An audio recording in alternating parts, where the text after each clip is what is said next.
No próprio boletim divulgado aí pelo Estado, a gente vê nesse ranking aqui, na realidade, de casos confirmados, que Cascavel está aqui lá para quase a 10ª posição. Quer dizer, a gente vê que aqui o pavor é muito maior, por exemplo, que não tem nem comparação. Por exemplo, Curitiba, que existem 706 casos. No entanto, o que a gente vê, só secretário, só para complementar, a gente vê assim que às vezes as pessoas comentando que não está sendo divulgado tudo o que está acontecendo. Existe algum motivo para o Estado, para a Secretaria, ocultar dados sobre a doença? Na realidade, esses dados são oficiais mesmo? Claro que são oficiais. Veja, nós temos responsabilidades legais em relação a tudo que nós escrevemos e afirmamos. Você acha que nós vamos brincar de dar informação para a população? Para um óbito desse aparecer num boletim oficial da Secretaria, que vai ser o boletim oficial do Ministério da Saúde, que por sua vez vai ser o boletim oficial da Organização Mundial de Saúde, então nós não estamos falando de brincadeira, nós estamos falando de coisa muito séria. Para um óbito desse fazer parte desse boletim, ele passa por todo um processo e por várias etapas. Não há como esconder óbito, não há como esconder resultado de exame com caso confirmado. Isso é tolice, certo? Eu usei essa expressão para outra situação e eu repito, isso é tolice. Tem muita gente falando tolice sem saber do que está falando, porque não tem responsabilidade para aquilo com que fala. Nós temos que ter responsabilidade por aquilo que nós fazemos e escrevemos. A minha recomendação é o seguinte: se não for uma pessoa especializada, ao telespectador, se não for uma pessoa especializada da área, não dê ouvidos ao que você estiver ouvindo. Se você receber um e-mail na sua casa, através da internet, falando grande novidade sobre a gripe, delete antes de abrir. Se você quiser informação, certo? Eu recomendo o site que nós lançamos na Secretaria de Saúde, que é um site exclusivo sobre gripe. Você pode acessar www.influenzaa.pr.gov.br, pode www.h1n1.pr.br, qualquer um desses informações. Tem tudo, inclusive essa discussão. Tem pegando os e-mails que estão saindo e dizendo o que é falso e o que é verdadeiro, perguntas e respostas, espaço para a pessoa entrar, digitar e fazer suas críticas, solicitações de informação, os boletins nossos praticamente em tempo real. Então, assim, quer saber informação, vai procurar informação que seja segura, porque pior do que contrair a gripe, e que a maciça maioria das pessoas que contrair a gripe não vão ter problema nenhum, pior do que contrair a gripe é contrair o vírus da informação equivocada, que vai te criar um problema, que pode até virar um problema de saúde, porque começa a mexer com o psicológico da pessoa, começa a mexer com o institucional, atrapalha o emprego das pessoas. Teve gente que deixa de ganhar dinheiro, o seu dinheirinho normal, trabalhado, suado, certo? Aí esse dinheiro vai fazer falta depois para poder cuidar da sua saúde, e talvez aí sim a pessoa venha a ficar doente. Então, vamos com calma, certo? Vamos com calma. Cada um na sua, certo? Cada um cumprindo o seu papel dentro da sociedade. Secretário, ainda a título de esclarecimento, os números divulgados aí, na realidade, pelos cartórios, nas certidões de óbitos, estão incompatíveis, na realidade, com... Mas imagina, assim, ó, a pessoa toda morre, infelizmente, inúmeras pessoas todos os dias, certo? A cada óbito é emitido um atestado de óbito.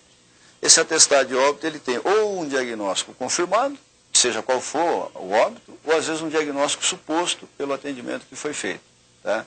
E às vezes nem o diagnóstico exatamente é estabelecido. Esses óbitos, eles vão para o cartório de registro, que é um cartório, que é um registro, é apenas um cartório.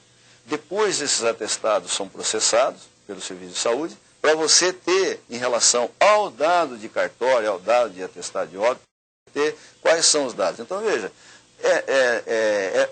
simplesmente um absurdo falar que eu estou pautando a minha informação com base no que eu vi de atestados de óbito no cartório.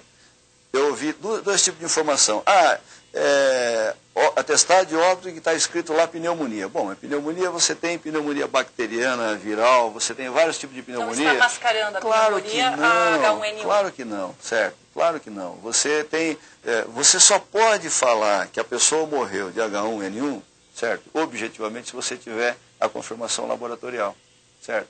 Se você não tiver a confirmação laboratorial, você pode fazer suposição. Aí alguém diz, não, fulano morreu, me falaram isso aqui a hora que eu cheguei no aeroporto.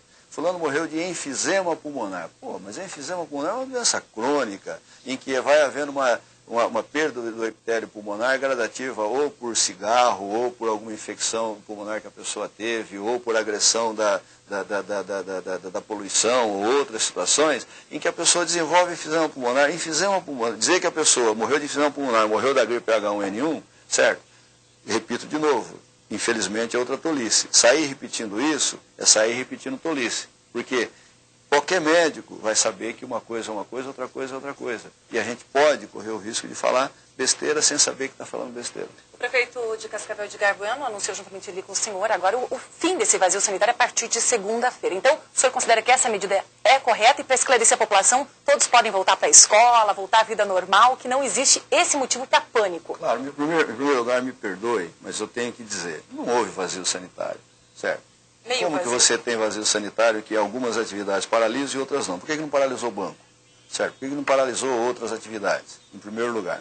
Em segundo lugar, para você ter um vazio sanitário de fato, não pode parar uma cidade e não parar as demais. Certo? Então nós temos que parar uma região. Bom, eu não posso parar uma região sem parar outra região. Eu teria que parar o Estado. Não posso parar o Estado sem parar os dois outros estados que estão abaixo e acima. Eu teria que parar os dois outros estados que estão abaixo e acima. Então eu teria que parar o país. Certo? Então, primeiro, certo? E, senão não há vazio sanitário. Segundo, não há vazio sanitário de quantos dias deu isso aí? De quarta-feira para cá, deu menos de 10 dias, uma semana. Tal. Não há vazio sanitário de uma semana. Certo?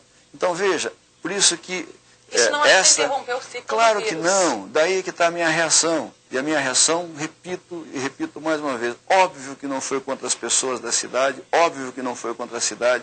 A minha reação foi por medidas que elas são absolutamente inócuas, certo? Medidas que e o pior, elas podem criar na população uma falsa sensação de segurança.